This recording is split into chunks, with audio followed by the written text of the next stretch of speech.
Well, hello, everyone. Welcome to the World at War podcast. My next special guest is Mr.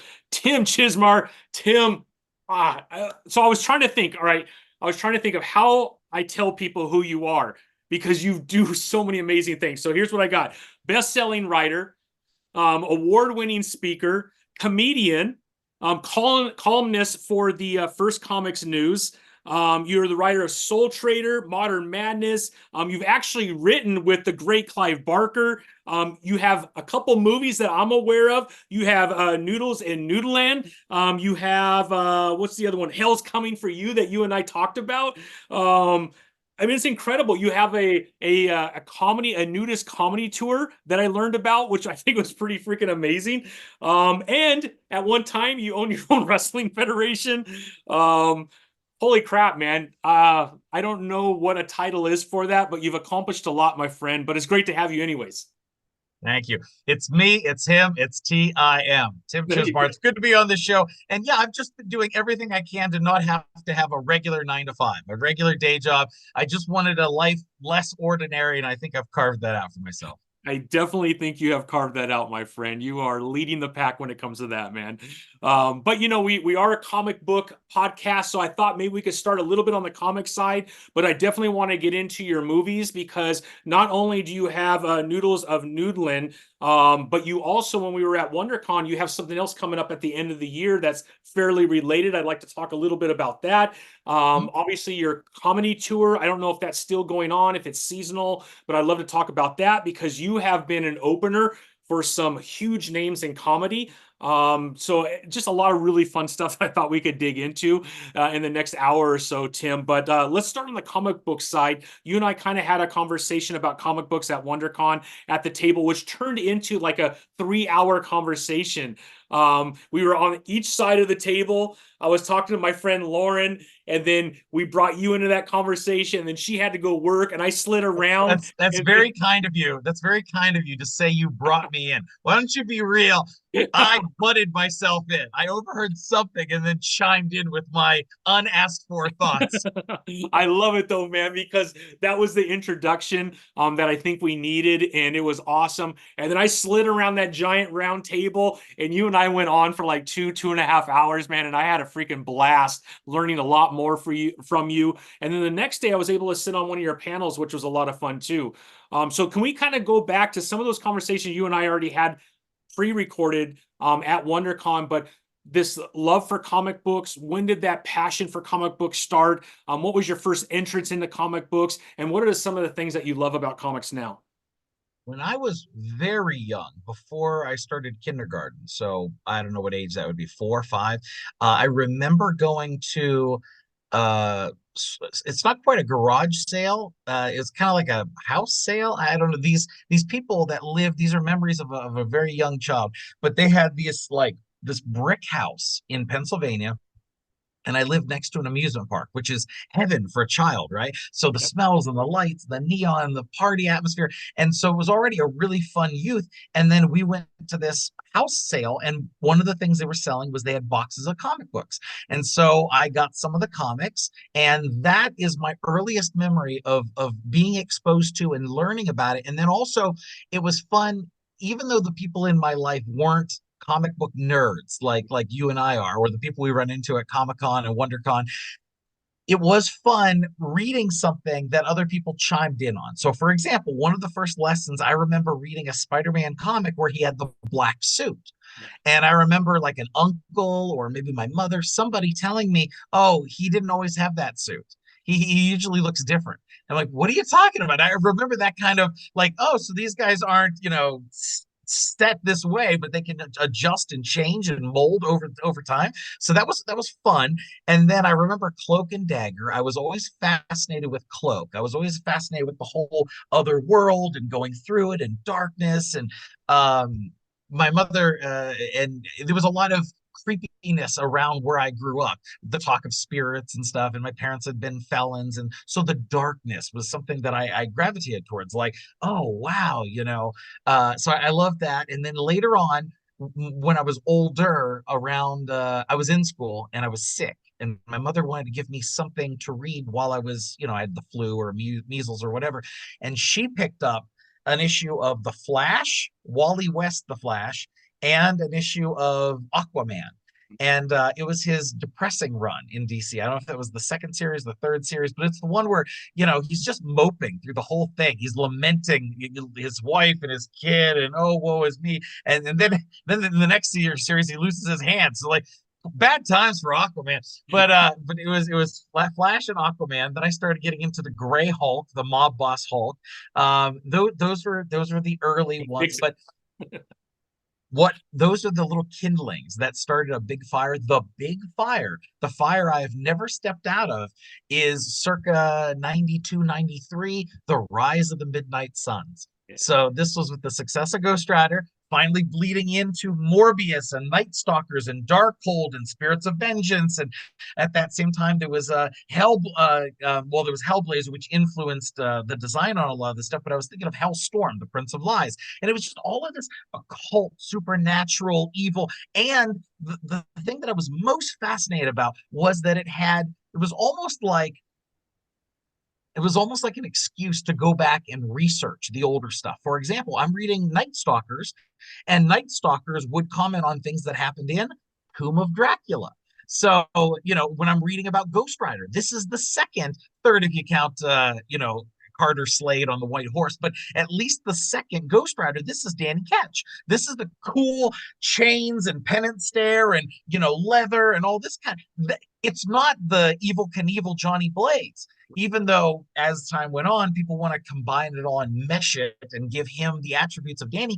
Danny was the man. And that's why Danny did all of these pop-ins on other people's series to get their sales going through the roof. So when I fell in love with Danny Ketch, who comes along? Johnny Blaze, now in a Constantine-esque trench coat and smoking. And so there's this history that if I want to appreciate what I have now, I am persuaded to go back and research the history. How did we get here? Who is Johnny? What is Zarathos? And so it was just so fascinating that when I got this, it wasn't just like I discovered something new and I moved forward. It was like I discovered a new version of something. And what's the history? How did I get here? And where do we go from here? So from there, it was Wizard magazines and eating and dying in comic book shops. I've been a geek ever since. Absolutely, and that geekdom has kind of spread into other areas. One, wrestling, and you and I were talking a little bit about wrestling. Like, was that same passion kind of triggered at that same age with the WWF and how it all kind of exploded at that time? Or did that come later on in life, your love for wrestling? My family that I grew up with, my grandfather loved wrestling. And when I say he loved wrestling, I mean to the tune that other families would watch the Super Bowl. So in my family, wrestling was wrestling. Nobody talked about fake or phony or setup. We didn't have that discussion. It was just wrestling. So there was nobody, you didn't have to defend it to anybody. And my family would come together and we would watch Andre and Hogan and Ultimate Warrior and Hulk Hogan and all this.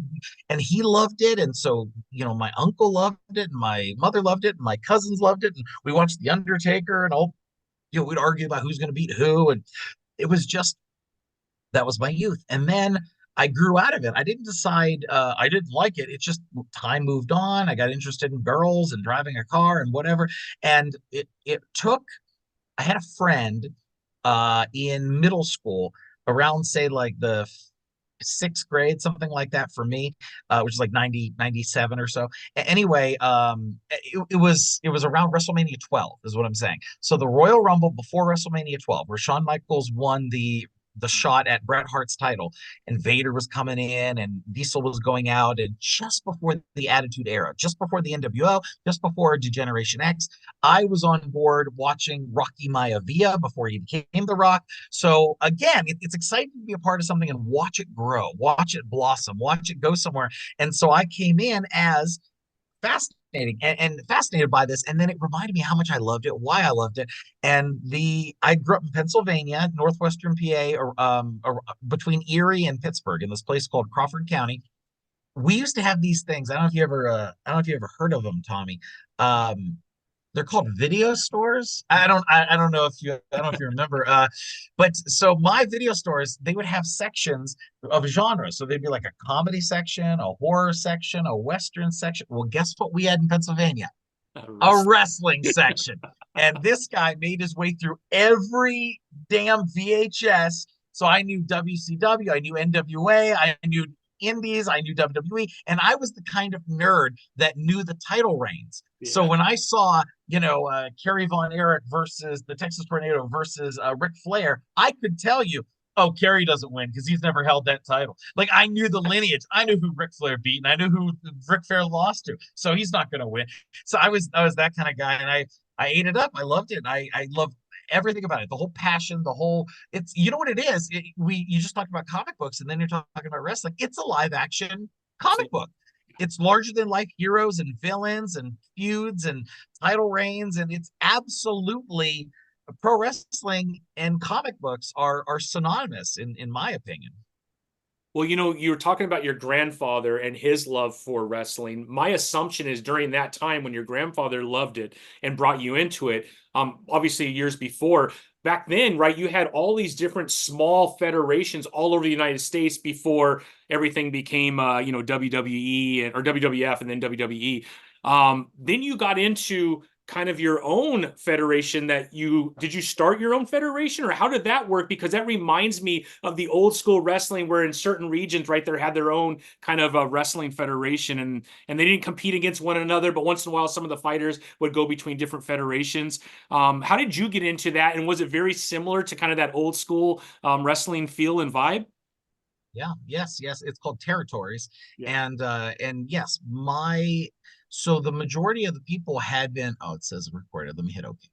There we go. So yes, by the time I went to my first live independent wrestling show, it was in Andover, Ohio, at a high school. And I came in, I was supposed to just be a fan like everybody else, but I really wanted to do this. And so I started breaking down specifics about how it was put together. I was thinking to myself, if I was going to put on my own wrestling show, what do I need? And so even as a 17-year-old kid, I was thinking I need a ring. I need wrestlers. I need merchandise. I need advertising. I need food. I need probably an insurance. I need the referee. Okay, I need music. I was doing all this like little checklist. Man, I'm like, I can do this. I can do this. I can do this. I can do this. It's not some rocket science thing where it's not like, making an app or something nowadays. I was like, I can do this. And so I kept that in mind. I made contacts. I used what contacts I had, which I was writing for a local newspaper. It was like a teen section of the newspaper. And so a lot of the teenagers would use that to leverage being the media to get free tickets to their favorite bands, music shows, artists. Well, I didn't care about that stuff, but I did care about wrestling. So I would be the guy who would say, ECW is coming to Erie. Let me go cover it for the paper. And so they'd be like, yeah, okay, you're media. So I would contact them and I'd do a phone interview with Tommy Dreamer. Then I would go to the show and in-person interview New Jack and Jerry Lynn and then be able to be ringside as a photographer, stuff that fascinated me. And I was able to leverage that. Long story short, I met a guy who wanted to be a bodybuilder. And so he was real muscular. He was in college. He'd been working out. He looked great. And he wanted to be a wrestler. So he and I started doing backyard wrestling on trampolines. And then we decided maybe we should up the ante and actually get in the business. So I used the contacts I had from indie shows to go to what was called NWA Tri-State, which was West Virginia, Kentucky, Ohio's division of the NWA. And we met a guy named Richard Arpin, who years later went to jail for selling oxycodone. Oh, the business. And so we would drive 5 hours to West Virginia just to attend his shows and wrestle, learn to wrestle. I refereed, I announced. I've probably had maybe 5 wrestling matches in my whole life. Yeah, I know this will come as a shock. I'm not much of an athlete, but I did do commentating, announcing, booking. And so we purchased a ring and now we had a 16 by 16 wooden ring. And so we wanted to do our own shows. And so for the first three, we went with Arpin and we let him book it and we just watched what he was doing. We rented license, permit, insurance. Every state treats wrestling differently. So for example, in California, you and I could do a wrestling show and they treat it like theater. So we don't have to go through an athletic commission. But at that time, I don't know if it's changed. In Pennsylvania, you had to have insurance, permit, There were certain rules you had to follow. No referees under 18. Nobody could jump in the audience. They put a ban on the word death match, things like that. So we rented somebody else's permit. So legally on the books, it would be under somebody else's name, but it was our show. And then they would get like $300 for us to use their name. And then they would always, you know how wrestlers are, they'd always be like, and you got to use some of our guys. All right, whatever. So we end up with like an extra match. Like the opening match is these two guys from the other guy's fed, and it was under his banner for insurance if somebody was to break their neck. Okay, fine. And then we would put on the show. And I learned a lot about advertising and promotion and sales and being able to walk around and leverage things. Like, for example, people would listen to my radio ads and they would say, you know, how much did you have to pay for radio advertising? They would do a 2-hour live remote the day of the show, like the first hour before we let people in, and then the first hour while people were trickling in, live remote on the radio. They would also have our wrestlers on the radio show, like the morning shows, and they would run ads leading up to our show. Well, what I would do is whatever that package cost, I would add an upsell on people who are already advertising, like in our booklets, on our posters, on the banner. And I would say, you know, okay, Johnny's shoes, if you give us an extra $100, we will add your name on the end of our ad. So it'll say Total Carnage this Thursday, steel cage match, so and so versus so and so, brought to you by, you know, Philly's ice cream, Johnny's steaks, Jim's shoes. Well, each one of those people had paid me, and so I just, if it cost $1,000, I went out and made sure I sold 1,400. So if somebody asked how much did the package cost, oh, I made $400. So these are the lessons I learned at a very young age before I'd even graduated from high school. So yeah, so I took to it like a duck to water. And my entire 4 years I was in college, I was running live shows. We also had a radio show on 88.9 FM in Edinburgh, Pennsylvania. I had a wrestling column in the newspaper, and I had a local cable access TV show. So I had the live show, we had radio, TV, uh, and the newspaper. And so I kind of felt like a mini Vince McMahon. And I dealt with a lot of issues and some fans. And then we had people who, you know, were big fans of us and they passed away, and we did a tribute show for them. We'd have celebrities that would come in, and we had young people come up that went on to be celebrities. So, like, for example, Beth Phoenix, she's in the Hall of Fame. She cut her teeth on my territory. She came down from Canada with the all-nighters. She went by Firebird Phoenix at the time. And that's just one example. But there was a lot of that where we had the old school guys like a Tony Atlas or King Kong Bundy, and then we had the young up and comers. So it was a hoot. It was a blast. It was a lot of fun. I learned a lot, and yeah, I did it until I graduated college in 2005. So you did it for about 4 years? Yeah, and then we also worked with bigger promotions. So when when WWE would come to Pittsburgh, we would give away tickets on my radio show. And so if they gave us, you know, 10 tickets to give away in sets of two, we'd give away 6, and then a few of us would go to the show in the front row, you know. You know, that's how the business always works. a winner with his own contest. That's interesting. Is that wild? How my sister won, and I guess she'll take me. So that's awesome. Good times. We also had a working relationship with Jeff Jarrett's TNA, because at the time they were doing the pay-per-view onlys. So weekly we would get an interview with like a Shane Douglas or Kurt Angle or, you know, whoever. We would be able to interview them. And then my contacts bled over to other really cool wrestlers that I still keep in touch with today. People like, you know, Hacksaw Jim Duggan or Jerry Lawler. Jerry Lawler is salt of the earth. I know some people might want to say something about his dating life, but him as a human being, he was always there for the hot tag. If we had a scheduled interview and it didn't work out, I could text him and say, would you hop on? And if he was available, he'd jump on. And yeah, it was, anyway, all good stuff. Just really fun. Do you still have that same passion? Obviously not from a business standpoint, but do you still have that same passion for wrestling today? Yeah, the business, less so as a fan. There's so much wrestling to keep track of. There's so many title belts. So for me, I'm more like I'm reading the dirt sheets. I'm listening to the Jim Cornette podcast. I'm following up with some of Conrad Thompson's stuff. I catch the headlines, and then of course I watched WrestleMania, both nights of it. But it's hard to be a wrestling fan nowadays, and sometimes it's very it's almost like you get punished for being a wrestling fan, because there's something you love and you're like, come on, do it, just do it, come on, just do it, and they never do it because somebody decides that they don't want to get behind, even though it's what the audience wants. So I'm hoping that's changing. And also the title belt thing, I mean, look, as simply as recently with Roman Reigns. So he's the Universal Champion, and then they give a belt to Rollins. because we need two world champions when the whole idea of Universal was combining two. So now there's three. What is happening? And then it's like everybody has a damn belt, and it's just I think it's too much. I think it's too much. But then again, I've always thought we should have an off season. I hate the fact that who can be a fan all the time forever? Wouldn't it be nice if there was a season, just like a TV show or anything else, or any sporting? You don't watch football all year long. There's a season. Same with baseball. I feel like wrestling should. And if it's necessary for the TV ratings and whatever, maybe have two sets. So you have the 6 month set, then they're off for 6 months. Then you have another 6 month set. They're off for 6 months. Give people a chance to miss so and so and want to see them and when are they coming back? And but to grind it all the time, it's really asking a lot of your audience, you know? Also, your wrestlers too. I would think a little time off might be good for their body as well with everything they put themselves through, right? Of course, you got guys who can't tie their shoes. Yeah. Yeah, yeah.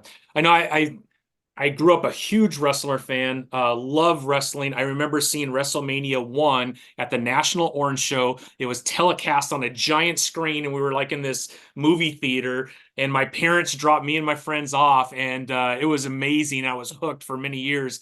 And I kind of died off for a long time, but I was at my comic shop, and they're huge wrestling fans there. In fact, the owner, like you, was in his own wrestling federation growing up, probably 35 years ago. Anyways, they had it on day one. I got hooked back into it. I came back day two and watched it. The one thing that I noticed, there are too many belts. Like everybody has a belt. And that was the one thing that I did notice. So when you brought that up, it kind of brought me back to that. I was like, dude, everybody's like champions. So if you're all champions, then you're not champions, right? Absolutely, of course, absolutely. I used to. I don't remember Veggie Tales, but Yeah. I used to have the Veggie Tale little stuffed animal guy, stuffed vegetables in my car, where I would wrap the seatbelts on them. And when I'd be driving down the road, if you tap their butts, they make a saying. And Yeah. so Junior Asparagus used to say, "God made you special, just like He made me." Yeah. And I used to say, "Well, then I'm not special, am I?" Exactly. It's so true, man. You know what? I'm gonna have some of my friends who are diehard wrestlers just gonna eat me up for saying that. But I was like, man, there are way too many belts. I couldn't keep track of it. I was like, No, what is this belt? I had no idea what it no. was. So I mean, it's still fun. It was entertaining. I enjoyed it, but yeah, they gotta chill out on the belts, man. Not everybody could be a champion. Who have you met? Have you met any wrestlers? I mean, not in many years. So at the National Orange Show in San Bernardino, that's where I was born and raised. We saw, like I said, WrestleMania 1 on the big screen. But then they would have live events coming in. So I met Iron Sheik. I met Bret the Hitman Hart. But, I was 10, 11 years old. I'm almost 50 now. So I could kind of tell you the time frame of when it was. But yeah, I mean, it was awesome, but nowhere near like you, man. You've met, I mean, you've been on Chris Jericho's podcast 3 times we were talking about before this, which if anybody's watching this and they go check out Tim on his podcast, Chris Jericho's podcast, just the 15 minutes or so that I saw of the third time that you were on there was awesome, man. And one, we get to know so much about you, which I feel like the more I dig into Tim, the more I found out, the more I'm amazed that you've accomplished so much in such a short time. But also just your interaction with Chris was a lot of fun. Well, you mentioned Bret Hart. I have Bret Hart's email address taped to my desk here. I met Bret at the AEW show in Vegas a few years ago, where Bret was there giving the world title, and it was fascinating because I've only marked out for two performers. Like I've met Hulk Hogan. He lent me a copy of The Secret. I'm friends with RVD. I could name drop all day long, but two people that I just never thought I would cross paths with. One of them was Bret Hart because I know so much about him. As a wrestling fan and a diehard, I had seen Wrestling with Shadows. I had seen, read his book. I know about what happened with Owen Hart. It's just like I feel like I know everything about him and his life and his family and his divorce and all his frustrations. And he doesn't know anything about me. So it was a weird dynamic where, whereas usually I'm a talkaholic, I was actually really quiet and subdued because I just didn't want to. How would you like to meet somebody who knows everything about you? Wouldn't that be creepy? I didn't want to. Hey, so Brad, why'd you name your kid Beans? What's that about? Like I didn't. I was trying to taper it down, and luckily he liked it. He liked me, and we hung out. We had dinner that night. We smoked pot together. He signed a ton of autographs, and we hung out, and he gave me his phone number and his email, and I've hooked him up with a couple of projects, and I'm waiting for the right thing to attach him because he's still interested in acting. So I know he loves westerns, and so if something comes across my desk, I would love to put Bret Hart in something. But I have so much respect for Bret Hart. I know he's been called a humorless millionaire, and he's a little rough around the edges, but he grew up in the dungeon. He grew up where you take this stuff seriously, and so he is what he is. I adore Bret. The other one that I freaked out about, I was at the Cauliflower Alley Club, which I'm a lifetime member. It's like the Hall of Fame for wrestling, and they help injured and retired older wrestlers, people who've like had a leg amputated, etc. And so I was there, and there's all kinds of.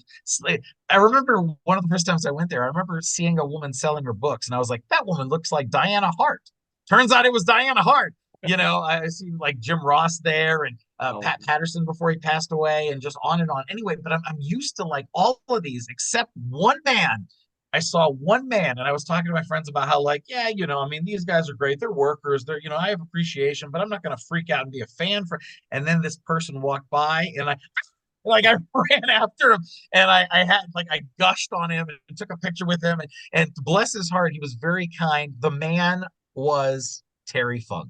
oh yeah, Terry Funk. Yeah, I yeah. never thought I'd meet Terry Funk. That's And so having watched Beyond the Mat and watching him in ECW and knowing how he kept reinvigorating and reinventing himself, I marked out. I geeked out for Terry Funk. That guy, for my personal Mount Rushmore of wrestling, Terry Funk's on it. I just feel like he was the perfect character, everything from his branding iron and his style and being crazy and outlandish and his history and being able to change with the times and influence the younger wrestlers. Ah Terry Funk, man. Terry Funk. That's incredible, man. What an experience as a wrestling fan growing up to be able to be where you're at now and have those opportunities to meet some of the folks that you probably watched on TV and enjoyed for so many years. But that's incredible. So I'd like to kind of now move over to your movie career because, like I said, there's all these different pillars that we have to cover to get to know Tim because there's all kinds of cool aspects of you. Can we walk into kind of how you got into movies, how you got into writing, and then obviously getting to the point where you're able to direct and produce your own films? Okay. So I always had an interest in writing. I mean, I mentioned that I did newspapers and things like that. But I had a comfort zone. And when I moved to California, I landed in Rancho Cucamonga because I had two friends who were living there already. So I moved in with them. I didn't know the lay of the land in California. So I thought everything was near Hollywood. And so I figured landing in Rancho Cucamonga, oh, yeah, I'll just walk over to George Clooney's house. He's probably next door. I didn't realize we were like 2 hours from LA. And but anyway, I got a day job to make ends meet, and I started working on a screenplay.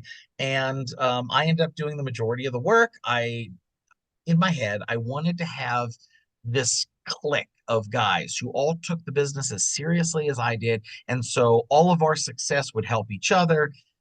Life's not that simple, and unfortunately, they didn't have the same drive that I did. So I wrote it with two other guys, and one of them got like three women pregnant and then ran away running from child support.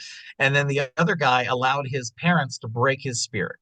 So I held us together and wrote a screenplay. We needed to attach a comedian to it in order to option it. So I went to the Ontario Improv, the improv that was nearby where we lived, and I approached a headliner and I talked to him and I got him attached to the screenplay. That allowed us to option it. That was the first time I got paid. So we got paid for a screenplay that never got turned into a movie, but at least we sold it to somebody. And it was by learning how to play the game and manipulate certain things and go to this party and meet this person and tell that person I know this person. Anyway, so when it optioned and we were happy, my one friend who was kind of like a big tough guy football player, but also goofy. So like if you crossed Chris Farley with a football player, that sort of a guy. Um, and he told his dad on the phone that we optioned the script. And so there's a chance it could become a movie. And his father told him, this is what he told me when he got off the phone, but I saw him on the phone with his dad. And when he got off the phone, he told me that his dad said, if that script ever becomes a movie, I want you to find the biggest, fattest black woman and I will kiss her ass. And when he told me that, he looked like he wanted to cry. And his dad threw a little bit of racism in there too, just to really. And so basically, his dad was saying it'll never happen. You're wasting your time, son. You need to come home. And he did. About a month later, he left and he went back to work for the family. And he stayed there until his mom died. His dad recently died. He's living in like his grandmother's house. And the point is, he gave up, my other friend gave up, and that's when I went into stand-up comedy because I was sick of having partners who let me down. The wrestling company that I ran, towards the end, the bodybuilder I told you about, he and I used to butt heads because I was thinking of the big picture, and I wanted it was called Mad Mar Entertainment. That was our company because my last name's Chizmar, his was Madden, Mad Mar Entertainment, and we thought we were ahead of the curve because at that time it was World Wrestling Entertainment. So we were trying to get away from like, so and so championship wrestling. We're Mad Mar Entertainment, So but anyway, he wasn't thinking of it as a promotion. I wanted it to grow and be big, like an ECW or something. And he was very short term. He just cared about he just wanted to be the champion. He wanted to beat people. And yeah, anyway, so I was disillusioned by having partners that didn't see things the way that I did. So I went into stand up because it was me and a microphone. So if I did good or if I did bad, it was all on me. And so a very short time of me going into it, I realized who had the power. It's not the comedians. A comedian says, I'm really funny. Give me some stage time, please. And then they're at they're hoping that the club or a promoter or somebody will allow them on the show, allow them to have 15 minutes, 10 minutes, a guest set, MC, whatever. And you're, oh, thank you, sir. Oh, please, can I come back again sometime? If you haven't noticed, that doesn't fit my personality at all. So No. very early on, I saw that's the way the hierarchy was. So I went straight to the general manager and I said, give me your weakest night and I will pack this place full of people. And he gave me a Tuesday and the place was sold out. And pretty soon I went from being a open mic comic to being a headlining producer at the clubs. And that got me friends and enemies. So I was doing Ontario Improv, Irvine Improv, Brea Improv, Hollywood Improv, John Levitt's Comedy Club, going on the road, opening for celebrities. And why? Because I understood it was show business. I wasn't the funniest guy, but I understood they cared about selling food and drinks. Now, there's an element of comedians who hate my guts because they feel I didn't earn my stripes. I didn't pay my dues. And so what I would say to them is, I don't think spending 10 years kicking around an open mic, getting paid in cheese sticks makes me a better performer. I think biting off more than I can chew and putting myself in positions where I'm doing these larger things and I'm opening for Ron White and Gabriel Iglesias. I think that's a better way to stick your head into it and see if you have what it takes. So that's what I did. And one of the things I created, and we'll get back to writing. I know you asked me about writing, but I Please go, sidetracked into stand up. go. One of the things I created that was my first hit at the comedy clubs was a combination of pro wrestling and stand-up comedy. So it was called Championship Comedy. We had title belts, we had feuds, we had I'm calling you out, and so and so. The the MC would have a referee shirt on, and so it was before roast battle was a thing. Anyway, it was a hoot. And I would have celebrity wrestlers come in because they didn't have to take bumps. They didn't have to get hurt. Yeah. So we had Booker T, Rob Van Dam, Chris Masters, Paul Heyman, et cetera, being a part of these shows. But we also had celebrity comedians like Steve Trevino, Brad Williams, Ryan Niemiller, Ralphie May before he passed away, etc. So we had some great comedians, some great wrestlers, and then it was a stew that I put together. It was kind of a one-of-a-kind show that you're not going to see anywhere else. And that was the first TV show I ever sold, the Country Music Channel, and Eric Bischoff was an executive producer. Anyway, I digress. You asked about writing. So I had a sweet spot. It was screenplays, it was short stories, it was art magazine articles. So I wrote for magazines like Fangoria and Girls and Corpses magazine and stuff like that. I'm probably the only guy you're going to have on your show that's written for Fangoria and Chicken Soup for the Soul. Some people don't see how they combine, but in my world, these are things I make happen. So here's a story about how I got my foot in the door with books. That was my sweet spot, but it wasn't novels. I hadn't written a full novel yet. I went to a meeting of the Horror Writers Association in Las Vegas, in Los Angeles, and I told them an idea I had for a book I was writing. And I think I was just trying to impress them because I felt like they were all, even if they weren't, I'm just saying in my head that they were like snooty, well-to-do, Esquire, we are prose writers of the written form, and I'm the wrestling comedian guy, So I was trying to mix, and I told them this idea I had, and at the end of the meeting, this woman approached me. She ran a traditional publishing house, a small one, but she said, "Tim, I like the idea that you were talking about. And I would like it if you would send your manuscript to us. If it's how you're saying it is, we would be proud to publish your book." Uh, Now, the thing you got to understand is I hadn't written it yet, and it wasn't something I was super comfortable with. So I took her card and I said, "Thank you. That means a lot. I appreciate it." And then I did nothing with it. And then a few months later, I was at the LA Times Festival of Books. I swung by the HWA booth, and she happened to be there again. And she said, "Can I talk to you? Can I talk to you for a minute?" I said, "Sure. Yeah, of course." We walked aside, and she said, "Tim, I was talking to some of my colleagues, and we realized that a writer of your caliber and the stuff that you do, we insulted you by offering you a one book deal. So we would now like to offer you a three-book deal if you would please consider publishing with us." wow. So I like to tell people that story to remind you about the razzle dazzle, and it's how you present yourself. Because there's a lot of wannabe writers out there that talk about, what kind of query letter do I need? What kind of a sales rep, an agent? How do I get my foot in the door? How about you just show up and be smiley and be full of confidence and proud of yourself? And guess what? Doors open and Yeah. people believe you, even if you're not quite there yet. So. Yeah. That's awesome, man. That's so cool. So you get into writing. How does that transition into film? Like, where does that part of your career take place? Where now, right, you're writing for a film as opposed to like a novel or something like that. Well, I started off by selling that screenplay. So in a way, I was writing for film before I ever did Good anything point. else. So that's the first format that I learned. Yeah. But I started taking jobs. I was doing things on top of things. So I was doing commercials and stand up, but also announcing roller derby. Like I was doing all kinds of entertainment things. And part of it was working on, I'm trying to think straight to you. Like I was an assistant director for a few movies. I put some money down as a producer to get the producer credit. Mhm. So I had produced, I wanted to get my foot in the door. I'm like, how do I do this? Somebody said, "Well, put some money on movies, you'll have a producer credit." So I threw some money down on 5 movies, and now suddenly I'm a movie producer because I have my name on 5 movies, and you can look it up. There they are. So that got me in the door, and then I started working in different areas on set, everything from background to PA to assistant director, etc. So I was working on all these projects, and it just makes you want to write your own. So ultimately, I ended up in positions where somebody would have an idea, but they didn't have the uh what's the word I'm looking for?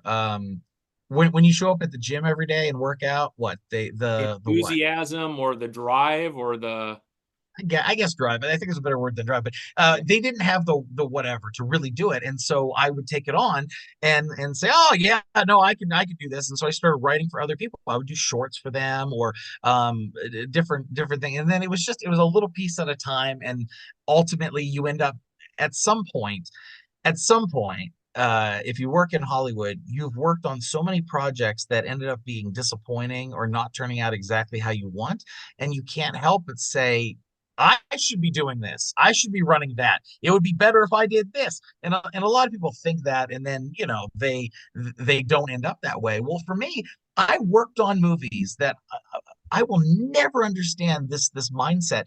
There's a percentage of the population out there who will raise money and work on a film without ever releasing it. Hmm. I have easily worked on 10 films that have never been released, that have never been given to a distributor.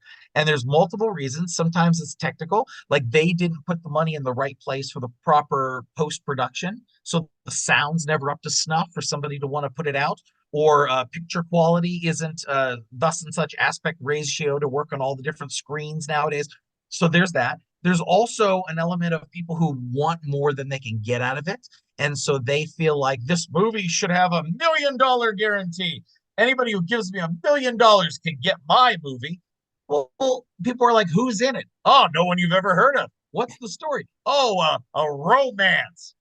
Great. Like it doesn't fit a genre that makes money, doesn't have a name, doesn't have, and they're not willing to put something out just to get their name going and lead to something bigger. They're sitting back waiting until the right person sees their genius.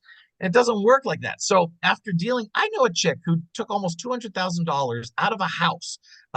She took a mortgage to do a comedy, and then at the end, she refused to finish it.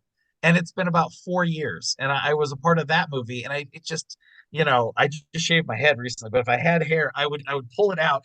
It makes no sense. So these are the things that encourage me to do my own projects, and that's why I write, produce, and often direct and star in my own stuff, because I don't have the patience to sit around.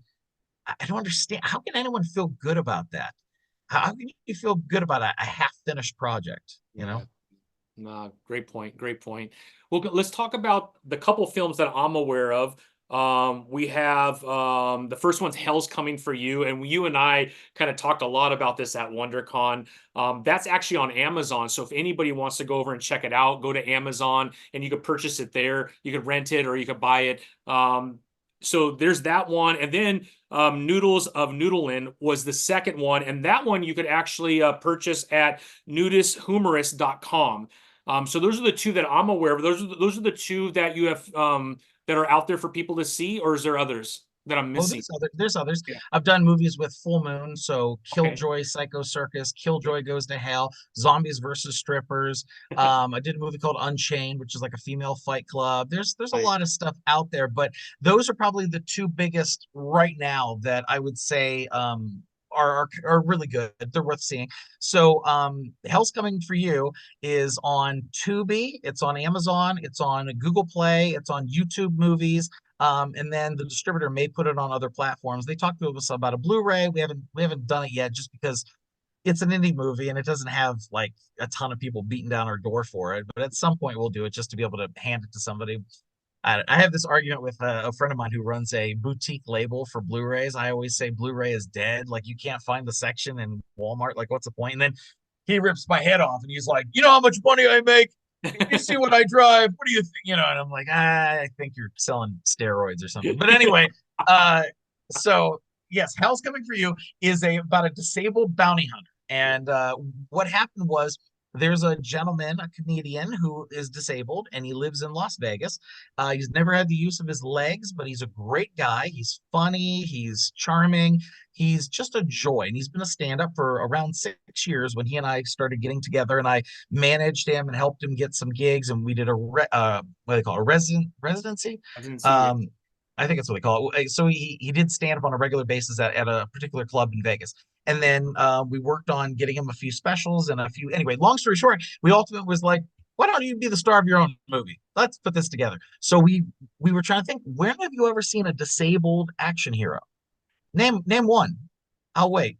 Yeah. Yeah. So we thought it'd be a fun story. And then in the world of representation nowadays, where everybody gets a parade, we thought, let's have a movie where disabled people can get behind this man. So he's a bounty hunter and he's great and he tries to retire, but things keep coming up from his past that won't let him retire. And we had hot air balloon stunts, we did shootouts on the beach, we had amphicars. It's part boat, part car, and we had these great over the top henchmen. And I play Eddie. I'm his virgin nerdy best friend, and I'm in a white suit for most of the movie that cost $800 in real life, by the way.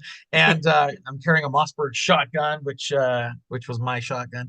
And so we did the movie and we shot it for less than a month in Las Vegas, about something like 13 days of principal photography. We had a few pickup days, stunt days, but it was really over the top. A lot of really great quality, and Mark Savage directed it. He's done like 15 feature films. Andrew Giannetta was our director of photography, and just all the way down the line, it's real top notch, fantastic, good stuff.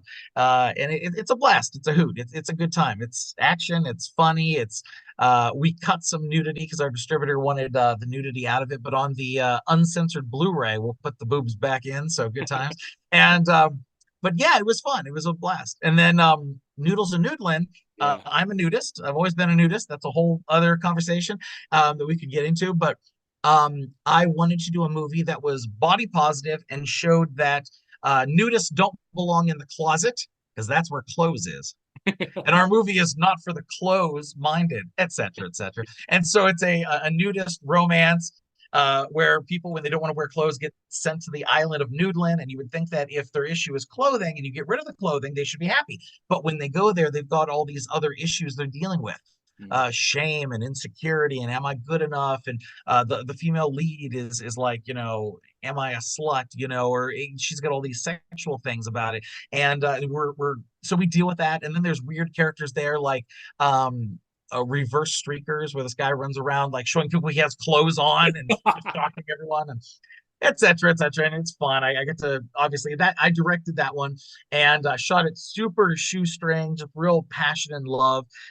Used some music from my friends who are kind of like hippie dippies, and I put some wonderful comedians in, and it actually was really successful, and it led to me doing a nudist TV show, 5 episodes, called Naked and Not Afraid, which is a nudist talent show. So me and this girl Kate Lane, we host that. And the movie you mentioned that I'm shooting later this year is called Naked Alien Massacre, and I'm hoping to combine elements of Hell's Coming for You, the technical stuff, with Noodles and Noodlin as far as the heart and the passion. And together, I'm going to make a horror movie centered at a nudist resort. That's so cool, man. So yeah, that was definitely something that I learned about you and I thought was awesome. But when I was watching the Chris Jericho interview, I didn't realize that you put on an entire comedy special, like a nudist comedy special. Can you kind of walk into how that started? And is that something that you're still doing and that people could go participate in if that's their thing? I could. I am not right this Okay. second, but I could. Yeah. So yes, I started putting on. Nobody else was doing it, and Yeah. like most things that I do, after I do it, suddenly other people start doing it. Oh, look at that! Yeah. But when I did my very first fully nude stand-up comedy show, it was at a private theater in Long Beach, and the comedians were naked, and the audience was naked because I didn't want somebody to come clothed and have like a looky-loo poke fun at the naked people. I wanted it to be more like the Rocky Horror Picture Show, where if you come to my show, you're one of us. That's You cool. are one of us. You're sharing this experience. And we don't take pictures or video because I don't want anyone to feel like they're being exploited or taken advantage of, or I don't want to get me too'd or anything. Like I want to make everyone know it's on the up and up. So they would come, there would be food, there would be a show, and then a bit of a party atmosphere afterwards, and that was that. So it was a hit, and then we went on from there to other private theaters. I got sponsored by the American Association for Nude Recreation.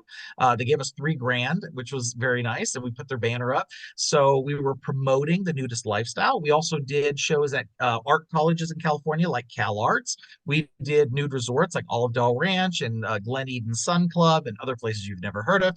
And so this went on for quite a while. And ultimately, I signed a deal with Showtime, where they were interested in turning it into a TV show, or so they said. And so they had a bit of a holding deal for a while, and then they didn't do anything with it.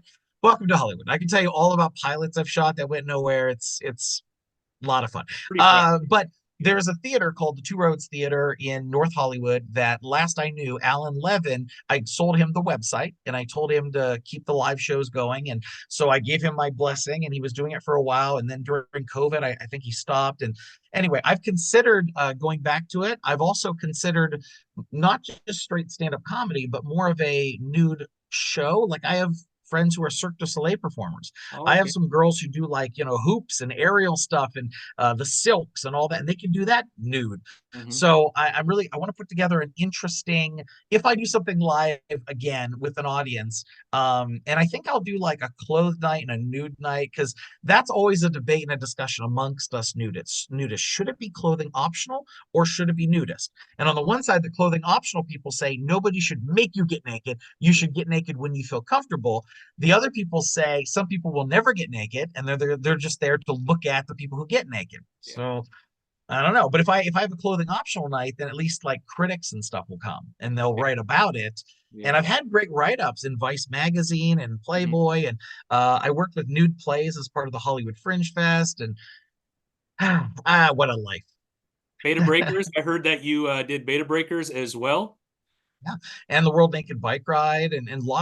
lots of events. I practice what I preach. I get out there and I like to show people that they can embrace it and get nude, and that nude isn't lewd, that it doesn't become sexual, that it's not some kind of orgy or anything that people are afraid of it. It's simply you look at a cat, you're not like, he really needs a tuxedo on. No, he's just a cat. So we can be naked without it immediately becoming some kind of kink or fetish. Because the Yeah. thing is, there are already kinks and fetishes that have nothing to do with being fully nude. Yeah. Some girl takes her shoes off, and some guy over there is like, "Oh, look at those toes." So, or you look at other countries where women can't show their hair. It's very, very similar. Where I just feel like we should grow as a society to the point where we can be naked, and it's not the end of the world. It's not gasp, hide the children.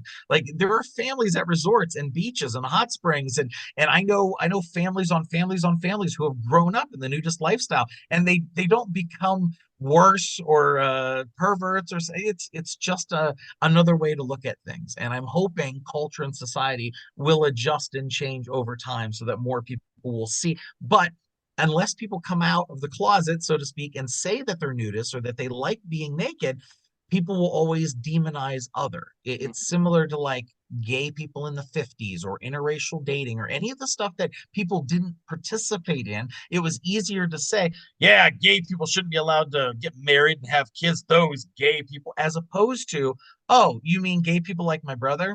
Yeah. Gay people like my aunt, like Hmm. my mailman. Once you know them and get to know them, you realize like my politics lean conservative. And one of the issues I have with the Conservative Party is that very often they crap on trans people. More than I think that they need to. When they say things like they're mentally ill and all this, the truth is, just because you don't like them, they're not going to disappear. They are going to be in positions of power. They are around. So calling people mentally ill and then working across the aisle with them in politics is is pretty gross, is pretty disgusting. So I disagree. I think an adult can do what an adult wants to do, you know? Agree. Anyway, Yeah. Well said. Well said, I'm Tim. Tim Chizmar and I approve this message. Exactly. Well, it's the only thing you haven't done is run for office after all your everything that I was digging up on you, man. Hey, there you go. There you go. I'm in a documentary, and that's what they asked me in the documentary. Are you going to run for public office?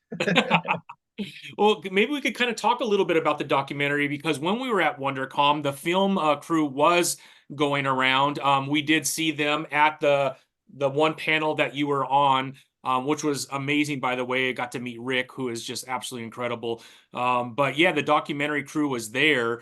I was on three that day, We're on three. three panels. I was only able to go to one of them, but yeah, you were on three that day, which is just crazy, Tim. But you had the documentary crew going around. How is the documentary going?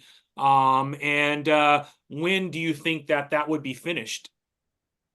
Well, the truth is, when it comes to documentaries, you never know. It's really about the story when the story is finished.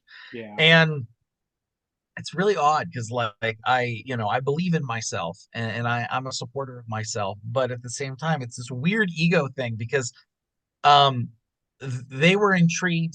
A friend of mine married into the family that runs this big documentary company, and they do documentaries that are in Oscar contention, that go to Sundance and Cannes and get sold to HBO and Netflix, and it's a big deal. They've done documentaries like Jim and Andy, where Jim Carrey played Andy Kaufman. It's behind the scenes of that, or The Last Blockbuster that has Kevin Smith. And so these people have success, and he was doing an animated movie with them because they do other things than just documentaries. And one thing led to another, and he started sharing Tim Chizmar stories. And this is what I was told. And they started saying, "Who is this guy?" So anyway, they said we got to talk to him, and so we talked. And then they said they wanted to do a documentary about me. So I think it's through the prism of like a dreamer or somebody who's always like struggled or went counterculture to what Hollywood expects you to do. So I think that's what the story is. But they needed to have a through line, and it needs to be that I'm successful at something. So I think the short story is whatever I work on that is my next hit, that is my next success. I think that's where the story will go. That's why I'm hoping to God that it is tied to Naked Alien Massacre. I'm hoping I can cast, shoot, get the location, put everything together, be putting it together, and then the story will be about me, all the trials and tribulations, because there's certainly issues for it to eventually be released, like have a premiere in LA, and then they see me at the premiere and all this, and they kind of juxtaposition it with me being a little kid in an abusive, how welfare home life with prison inmate mother. That sort of, I think that's the story, that like this guy didn't have rich parents, didn't have connections, but he did things other people said you can't do it that way, and then he did it that way and he had some success. So I think that's the way it's going to work out, but it's exciting because I can only see so far ahead of myself. It's kind of like driving in pitch black and I can only see as far as the highlights and the headlights, I can only see that far. So I don't know what's going to happen. So, for example, the funding of the movie, I'm dealing with financiers and resorts and private investors and equity and all this stuff right now. And some people want to talk big game and then back out. Some people are, oh, absolutely, I'm in 100%. Yes. And then a week later, we're like, well, what's going on? Oh, my wife won't let me. Oh, okay, right. So I'm dealing with those kinds of things. And it's stressful because I don't have this is real life. The ending isn't set in stone. What if I fail? I was telling some friends of mine last night. My fear is the documentary is about this delusional Republican nudist and how he fails making his movie. Because I know a lot of Hollywood lefties would love to watch that movie. So I gotta really strive to make this be a success. So. Yeah, yeah. Now, I mean, they're following you around. Do you just sit at night just thinking about all the different things that they have filmed you doing, wondering what parts are added? And like, does that would go through my mind? Like, they've recorded 20 hours worth of stuff, and I'm going through my mind, how much of that are they going to actually use? And I hope they don't use this. And man, that was really good. I hope they got that, and that's going to be used. That'd be hard for me not to do that all day long if I was happening. Well, you kind of have to let go of the fact that you don't have any control over it. Yeah. So when you're in a documentary, I don't have any creative sway. I don't have any creative control. I don't even get paid. They make that clear, just like Beyond the Mat. If you ever wondered what Jake the Snake and Mick Foley got paid, the answer is zero. When you're in a documentary, you are the focal point of somebody else's vision, and it's how they edit it up, what story they tell.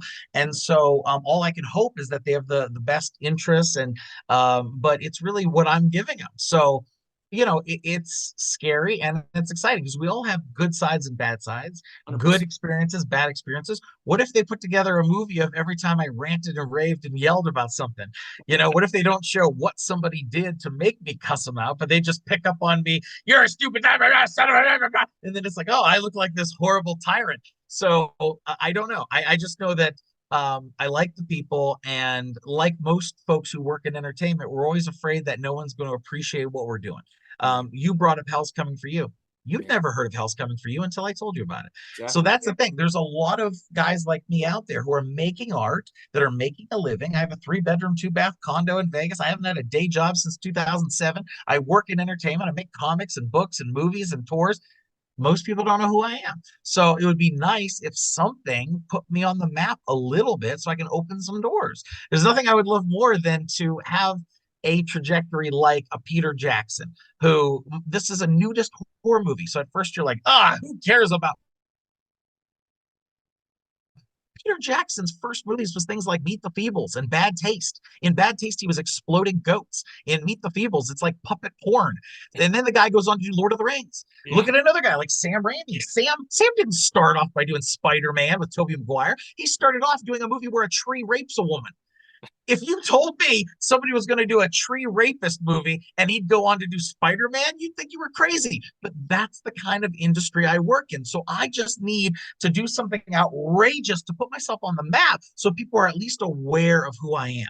Then I can taper it down, and I don't have to make naked movies for my whole life, but I just want to make my point that nude isn't lewd, and that it's perfectly viable, and it's fine, and it's a good story, and it's a good time, and I have your attention. Now that I have your attention, Yeah. let's do my talking dog family film. Exactly. Yeah. That's awesome, Tim. Well, let's end back over onto the comic side of it, because you also write for First Comics News. And you've been doing that for a little while. That's I met Rick, who also is, I believe that is he the editor in chief? Editor. Yeah, yeah, the editor for First Comics News. How active are you on that, and how often are you writing for that? Is that still a big part of what you do, or has that kind of slowed down a little bit as you're doing all this other stuff? It seems like you could juggle a lot, to be honest, Tim. Yeah, the short answer is he gives me a lot of leeway and a lot of rope. So I write for it when I want to. I usually use it to highlight something I'm real excited about, or somebody that I'm a fan of. Mhm. So, like for example, one of my favorite interviews that I ever did is I'm a huge Ghost Rider fan, and I was able to interview Howard Mackey. Howard Mackey is the guy who was behind the Midnight Suns and all this. So I was able to do a long form interview with him, and it's interesting because I had heard about some of these people who are very prolific in the comic book industry and how you're on a waiting list. So they'll say, "Oh, I want to get to that," but they don't for years. And when I heard that, I was like, "Oh, I can't really be like that." Sometimes it's like that. It was like that with Howard. Rick has a good relationship with Rob Liefeld, and Mhm. Rob said he would do a cover for Rick.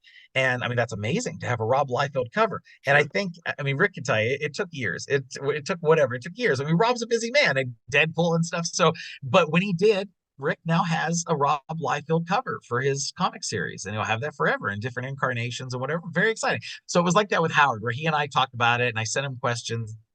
Then I followed up. Then I followed up. Then I followed up. Then I followed up. Anyway, and eventually it did get done. But that's the stuff that I'm excited about. Also covering friends of mine's movies or a book coming out or comics, etc. If I looked at my list, I told you I have a giant sheet of things to get to. Yeah. Part of it is articles I owe for First Comics News. I'm going to do a write up about WonderCon. It's been what, 2 weeks? I need to get on that. I want to say something about WrestleMania. I want to say something about you and your comic series. I want to say something about ToyCon. I went to ToyCon recently, interviewed Sting and a bunch of other people. And then, oh, Chris Jericho, maybe you've heard of that guy. Yeah. He has a comic book coming out. And Oh, so I reached really? out to his people. They sent me an EPK, and I'm going to do a piece about his new comic book. So, Hey, yeah, so that's I have a bit of a list, and I get to it when I get to it. And Rick loves it. Rick loves the stuff that I do, and he knows that I put out enough. I kind of do bursts, like you just saw that list. So yeah. I'll do nothing for 6 months and then seven all at once. And that's kind of my vibe. Yeah, yeah, that's awesome, Tim. Well, Tim, is there anything that we're missing in our conversation that you want people to know that we didn't cover? Because we covered a lot of different Tim pillars in your life, man. Well, I run a publishing house. I ghostwrite for books and I do comics. I work with brands. We have, for example, there are two businesses here in Las Vegas where I live. One is called the Evil Pie, which is an Evil Knievel themed pizzeria, and I did comic books on Evil Knievel fighting pizza monsters. That's And cool. then there's a place called the Golden Tiki, and so that has like pirates and krakens and ghosts and mermaids, and so I did comics for them as well. And so they once I do it, they can sell those in perpetuity. We do a split where like I can sell mine, they can sell theirs. And I want to say that because if anyone's interested, if somebody's like, how do I get into comics? How do I make a comic? Give me a call. If they have a book inside them, they're like, I really want to put this book out. I'm a ghostwriter for some of the biggest celebrities that you wouldn't believe. And I signed an NDA. My name's not on it. They pay me well to not say that I wrote it, but I wrote it. And so I work on those, and then I work on other people's books. So if you want to get into publishing books, comics, feel free to reach out to me, and I'll be happy to work with somebody. And yeah, aside from that, no, you just seemed like a swell fella. And I started watching your channel, and I'm happy to give some recommendations about people like Rick Offenberger is a chatty Cathy talkaholic, and he worked for Archie Comics for 10 years. So I think you guys should connect at some point for sure. Absolutely. Yeah. Um, I've reached out to him, so we're definitely going to do something. But I appreciate you connecting him with me. But yeah, I mean, watching him on that panel, I mean, the detailed history of certain comic books is just mind blowing by Rick. I mean, it's incredible. The detail that he has in some of these stories are incredible, amazing. the Mighty Crusaders, that was the Mighty panel you attended. Crusaders. Oh, that was so Yeah. fun. but we went on to have two other ones. One I was on was about getting PR and advertising, like how to get the word out about your products and press releases, etc. And then the other panel was about a hypnotic language. And so my friend, who's a professional hypnotist, who is Rick's son, Grant Offenberger, he runs Grant Me Peace. So if you're interested in hypnotism and how it works and stage versus like therapy, like learning to quit smoking or something, he'd be a great guest. And obviously he has his footing in the comic book world as well through his dad and stuff. Absolutely. So he's a great guy.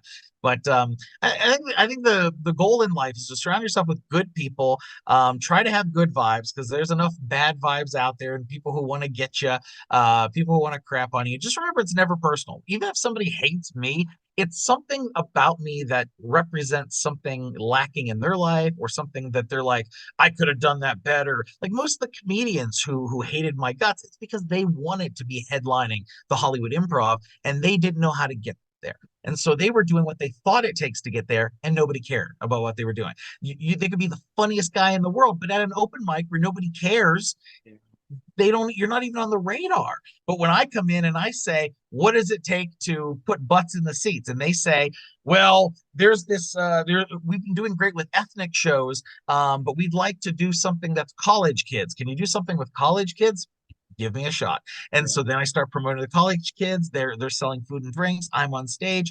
It's not about, I like to think I'm funny and I like to think I'm good, but it's really about having confidence and being, in a position where you're going to do the best you can and being honest and relatable and having a good time. But there's a business aspect. People want to make money. They want to sell food and drinks. And that's not a bad thing. Yeah. Uh, as DDP would say, that's a good thing.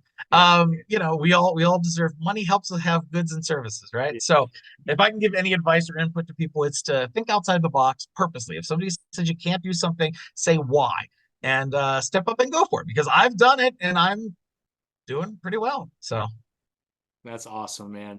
Well, Tim, I can't tell you how much I appreciate you coming on the podcast. Absolutely enjoyed my time at WonderCon with you. I'm so glad that we came together and I was able to meet you. And I hope we could do this again in the near future. Whenever you want to come on, you always have a place here. But I really appreciate you. Love digging into your life. Cannot wait for the documentary because whose ever idea was to do a documentary about you, they obviously are impressed by all the crazy things that you've done and been successful at such a young age. I can see why someone will want to dig in a little bit more. thanks, man. The website, spookyninjakittymedia.com. Yes. The naturist stuff is at nudisthumorist.com. And then my personal page is timchizmar.com. You can find me on most of the socials that haven't canceled me yet. So I probably have another week. We'll see. We'll see. But I'll make sure I put that all below the video as well. That way it makes it a little bit easier for people to follow you. But Tim, I'm glad that I got to meet you. And I cannot wait until our next conversation, my friend. Yeah, let me know when you come to Vegas. There's always a lot of events going on up here, a lot of conventions and stuff. So Absolutely. I'll do that. I'll do that, my cool. friend. All right, Tim. Thank you, my friend. Take it easy.